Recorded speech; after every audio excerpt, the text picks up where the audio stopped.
Hindenburg research एक बार फिर सुर्खियों में है। पिछली बार अडानी समूह को घेरने के बाद इस बार सीधा बाजार नियामक सेबी को घेरा है। अमेरिकी short seller company Hindenburg research ने रविवार को सेबी प्रमुख माधवी पुरी बूच के वीकेंड के बयान पर अपना रिएक्शन दिया है, जिसमें बूच शॉर्ट सेलर पर उनके चरित्र हनन का प्रयास करने का आरोप लगाया था। अपने एक्स अकाउंट पर एक पोस्ट में हिंडनबर्ग ने कहा कि बाजार नियामक बॉस का रिएक्शन कई नए महत्वपूर्ण प्रश्न उठाती है और इसमें कई महत्वपूर्ण स्वीकारोक्ति शामिल है। सेबी प्रमुख माधवी और उनके पति धवल ने कहा कि हिंडनबर्ग की अडानी पर पिछली रिपोर्ट के संबंध में नियामक द्वारा जारी किए गए कारण बताओ नोटिस के जवाब में चरित्र हनन का हिंडनबर्ग सहारा ले रहा है। रविवार को हिंडनबर्ग के आरोपों पर माधवी बूच ने कहा था कि भारत में कई तरह के नियामकीय उल्लंघनों के लिए हिंडनबर्ग का कारण बताओ नोटिस भेजा गया, लेकिन इसका जवाब देने के बजाय कंपनी ने सेबी की विश्वसनीयता पर हमला बोला है। सेबी ने भी बयान जारी कर आरोपों को खारिज कर दिया है। बाजार नियामक सेबी ने कहा कि सर्वोच्च न्यायालय ने इस वर्ष जनवरी में दिए गए आदेश में स्वयं उल्लेख किया था कि अडानी समूह के खिलाफ 26 में से 24 जांच पूरी हो चुकी है।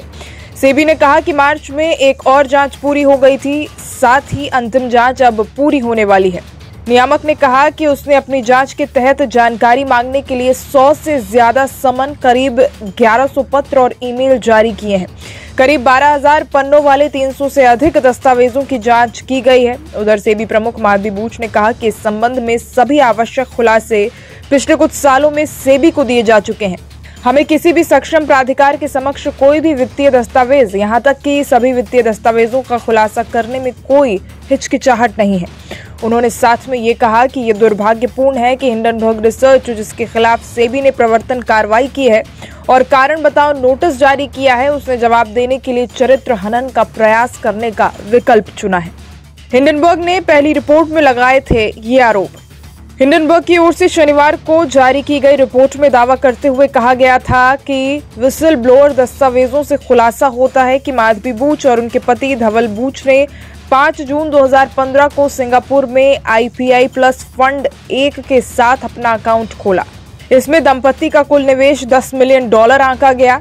हिंडनबर्ग ने आरोप लगाया कि ऑफशोर मॉरिशस फंड की स्थापना इंडिया इंफोलाइन के माध्यम से अडानी ग्रुप के एक निदेशक ने की थी और ये टैक्स हेवन मॉरिशस में रजिस्टर्ड है।